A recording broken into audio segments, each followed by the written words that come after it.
Thom Hartmann here on the news. You need to know this. Today marks 60 days since America's war in Libya began. That means the war powers granted to the president by the War Powers Act are about to expire. The War Powers Act allows the president to commit the nation to war for only 60 days before he must seek approval from Congress for further military intervention. A group of Republican senators have sent a letter to the president reminding him of today's deadline and requesting that he goes to Congress to seek a constitutional war resolution. Of course, not a single president since FDR has sought out a legitimate declaration of war from Congress, and every president since Reagan, including Reagan, has hurled our military into a different, unapproved war. So here we are in the midst of perpetual war, and the one branch of government that's supposed to declare war is sitting on its hands. Dwight Eisenhower's worst nightmare has come true. We have been captured by the military-industrial complex. And James Madison, the father of our Constitution and fourth president of the United States, who warned us against perpetual war, must be rolling in his grave. Homeowners are screwed. Welcome to the double dip housing recession. Housing prices have plummeted for the 57th month in a row, with median home prices dropping more than at any other point since 2008. A new poll released by RealtyTrack shows that 54% of Americans don't expect the housing market to recover until 2014, up 20% from just 6 months ago. So potential home buyers don't think the market's going to recover, and they'll hold off buying a new home, making the problem worse. Experts are predicting foreclosures to rise 20% this year. Unclear if that accounts for how many people banksters will illegally kick out of their homes just to pocket some extra cash. Foreign investors have been taking advantage of our housing collapse, though. Since the crisis began in 2007, there's been a 26% increase in foreign banksters buying homes here in the United States. Currently, foreign banksters own about 8% of all of America's housing market. But since we're handing over most of our factories and mines to them anyway, the foreign investors anyway, too many of us are being forced to hand over our homes as well. In the best of the rest of the news, Republican state senators in Wisconsin are full steam ahead with their let's pass a bunch of radical laws before we're recalled agenda. Last night, 19 Republicans in the Senate rammed through a restrictive voting rights bill that requires voters to present a picture ID at the polls, something tens of thousands of poor, minority, and college-age voters don't have. Only 5 Democrats were able to vote on the bill before it was gavelled closed. All across the nation, Republicans are trying to pass photo ID laws to prevent poor people, minorities, and the elderly from voting in 2012. The game is getting rigged before it even starts.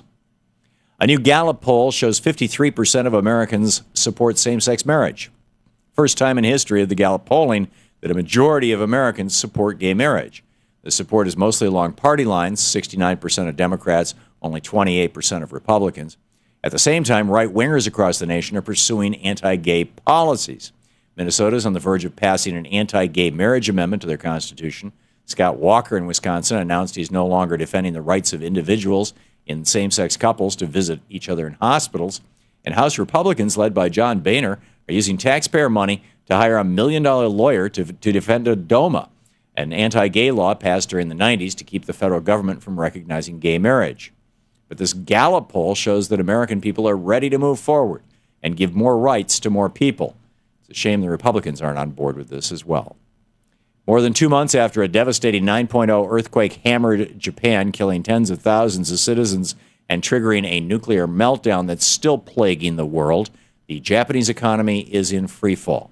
The Japanese central bank is keeping interest rates at an exceptionally low 0.1% just to keep the economy afloat as long as it can. In the first quarter of this year, the Japanese economy shrank by 3.7%.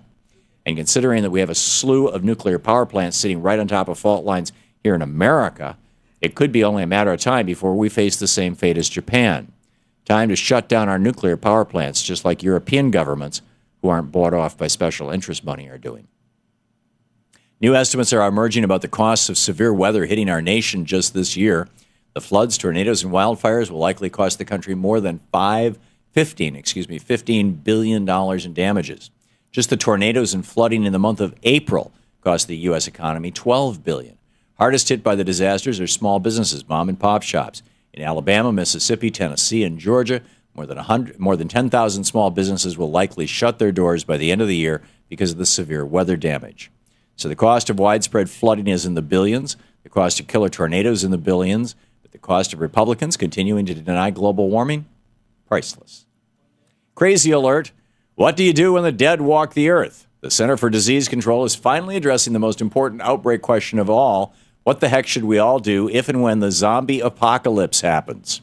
In an effort to raise awareness about hurricane season, the CDC blogged about what to do if zombies started roaming the streets. And it looks like the American people were more than eager to know what to do as the CDC website crashed yesterday thanks to all the new traffic. Of course, the CDC's recommendation couldn't come at a better time, considering that tomorrow is the rapture, and zombies seem like your typical apocalyptic side effect. And that's the way it is today, Friday, May 20th, 2011. I'm Thom Hartmann on the news.